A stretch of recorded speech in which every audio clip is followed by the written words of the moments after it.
सभी साथियों को नमस्कार। आज 3 मई है और 3 मई की करंट अफेयर को आज हम कवर करेंगे। टॉप 7 क्वेश्चंस बनते हैं 3 मई से और सभी सातों क्वेश्चंस हमारे लिए इम्पोर्टेंट हैं। आप इसका पीडीएफ भी डाउनलोड कर सकते हो। मैंने डिस्क्रिप्शन में लिंक दिया है पीडीएफ का, आप वहां से सातों क्वेश्चंस की पीडीएफ डाउनलोड कर सकते हो। तो हम शुरुआत करते हैं। जैसा कि आपकी स्क्रीन के सामने पहला क्वेश्चन है, किस संस्थान ने कोविड-19 को विघटित करने के लिए अतुल्य नाम से एक माइक्रोवेव सैटेलाइजर विकसित किया है?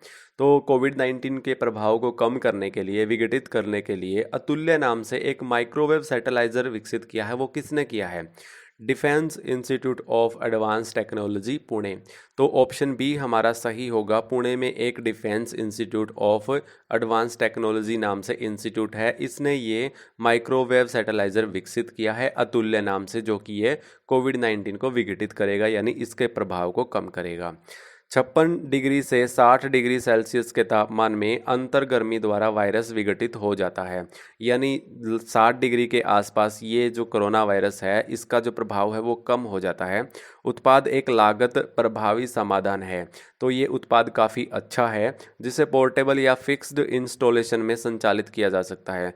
तो इसे एक फिक्स्ड इंस्टॉलेशन में संचालित किया जा सकता है, यानी सुचारू रूप से चलाया जा सकता है इंस्टॉल करके इसे एक फिक्स्ड इंस्टॉलेशन में।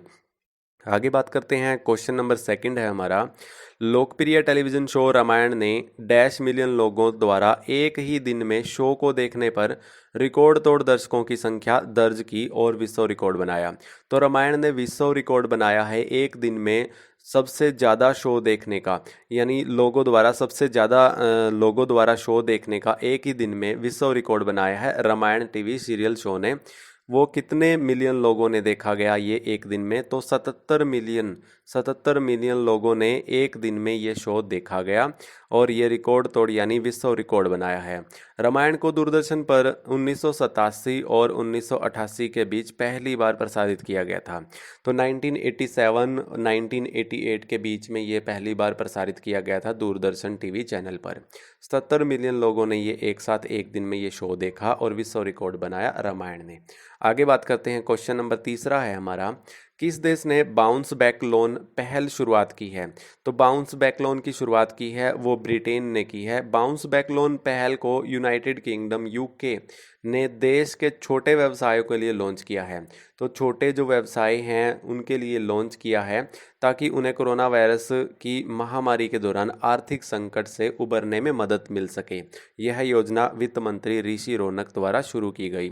तो बाउंस बैक लोन की जो पहल शुरुआत की है वो ब्रिटेन में यूनाइटेड किंगडम द्वारा की गई थी, यूके में।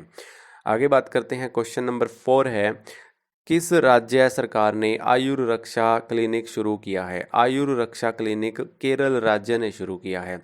तो ये पहल शुरुआत की है, इस पहल की वो केरल राज्य ने की है, आयुर रक्षा क्लिनिक। ये क्या है इसे भी हम देख लेते हैं। केरल की राज्य सरकार ने जिला और ताल्लुक स्तर पर आयुर रक्षा क्लिनिक की शुरुआत की है और कोविड-19 की रोकथाम के लिए राज्य, क्षेत्रीय और जिला स्तर पर आयुर्वेद निकायों की स्थापना की है।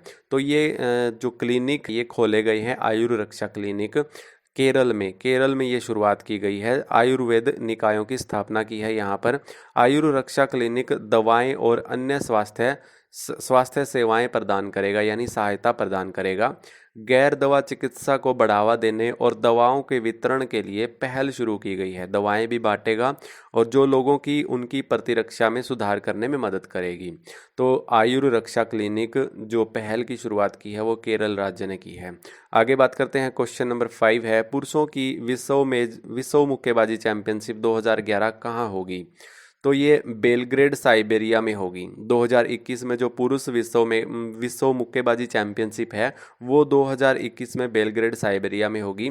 पुरुषों की विश्व मुक्केबाजी चैंपियनशिप 2021 साइबेरिया के बेलग्रेड में होगी। पहले भारत को पहली बार विश्व मेजबानी चैंपियनशिप की मेजबानी करनी थी, लेकिन 28 अप्रैल 2020 को बॉक्सिंग फेडरेशन ऑफ इंडिया मेजबान शुल्क का भुगतान करने में विफल रहने के कारण अधिकार छीन लिया गया। तो पहले इसकी मेजबानी जो करनी थी वो भारत को करनी थी। 2021 की विश्व मुक्केबाजी चैंपियनशिप की जो पुरुषों की होनी थी ये भारत को करनी थी। तो कुछ फंड्स के कारण ये जो चैम्पियनशिप की जो मेज़बानी है वो भारत के हाथ से निकल गया कुछ फंड्स के कारण, यानी कुछ फंड्स पे करने थे भारत को, जिसके परिणाम स्वरूप 2017 में इंटरनेशनल बॉक्सिंग एसोसिएशन द्वारा हस्ताक्षरित समझौते को समाप्त कर दिया गया। समझौता के रद्द होने पर नई दिल्ली को $500 का रद्दीकरण शुल्क भी देना होगा। तो ये शुल्क भी देना होगा, जो फ़ी पे करनी होगी रद्दीकरण की, शुल्क की, ये भी भारत को $500 पे करनी होगी। और ये जो विश्व मुक्केबाजी चैंपियनशिप 2021 की होगी, अब ये बेलग्रेड साइबेरिया में होगी। आगे बात करते हैं, क्वेश्चन नंबर 6 है, किस राज्य ने डोर स्टेप आंगनवाड़ी पहल शुरू की है? तो डोर स्टेप आंगनवाड़ी की शुरुआत की है वो गुजरात राज्य ने की है। गुजरात के महिला और बाल विकास मंत्रालय ने डोर स्टेप आंगनवाड़ी की पहल शुरुआत की है, जिसे मूल रूप से तालाबंदी के दौरान बच्चों तक पहुंचने के लिए उम्बारे आंगनवाड़ी नाम दिया गया। इस जो पहल का नाम दिया गया, जो डोर स्टेप आंगनवाड़ी का नाम दिया गया पहल का, वो उम्बारे आंगनवाड़ी नाम दिया गया। समेकित बाल विकास सेवा योजना के तहत सरकार बच्चों के संपूर्ण विकास के साथ साथ बच्चों को पौष्टिक भोजन भी प्रदान कर रही है।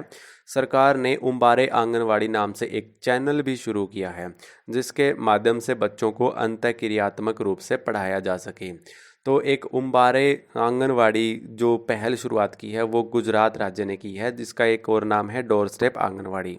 आगे बात करते हैं, क्वेश्चन नंबर 7 है हमारा, कौन सी स्मार्टफोन कंपनी ने 4G नेटवर्क में सुधार और भारत में 5G कनेक्टिविटी बढ़ाने के लिए एयरटेल के साथ $1 बिलियन का करार किया है? तो 5G कनेक्टिविटी को बढ़ाने के लिए एयरटेल भारती के साथ $1 बिलियन का करार किया है, वो नोकिया कंपनी ने किया है। आगे बढ़ते हैं, दूरसंचार उपकरण बनाने वाली प्रमुख कंपनी नोकिया ने भारतीय दूरसंचार कंपनी भारती एयरटेल के साथ 9 दूरसंचार सर्किलों में ये नेटवर्क तैनात करने के लिए $1 बिलियन का अनुबंध किया है।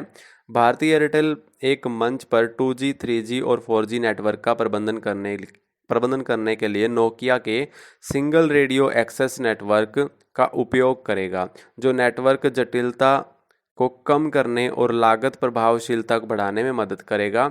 यह सौदा भविष्य में एयरटेल के निवेश को प्रमाणित करने में सहायता प्रदान करेगा। इस समझौते में नोकिया का single radio access network, base band और संबंधित सेवाएं भी शामिल हैं। भविष्य में 5G कनेक्टिविटी प्रदान करने की नींव भी रखेगा। तो ये आपको व्याख्या ज़्यादा याद करने की ज़रूरत नहीं है, तो आप ये याद रखिएगा, जो एयरटेल भारती ने $1 बिलियन का करार किया है 5G कनेक्टिविटी को बढ़ाने के लिए, वो किसके साथ किया है? वो नोकिया कंपनी के साथ किया है। आगे बढ़ते हैं, आगे ये 7 क्वेश्चंस हमारे हो गए हैं पूरे, और ये थे हमारे 3 मई से टॉप 7 क्वेश्चंस जिनको हमने डिटेल वाइज पढ़ा। अब आपको मैं एक क्वेश्चन देता हूँ, आप उसका आंसर कमेंट में दीजिएगा। भारत द्वारा किस देश को $150 मिलियन की मुद्रा विनिमय सहायता की पेशकश की है? तो इसका आंसर जो है वो आप हमें कमेंट बॉक्स में दीजिएगा।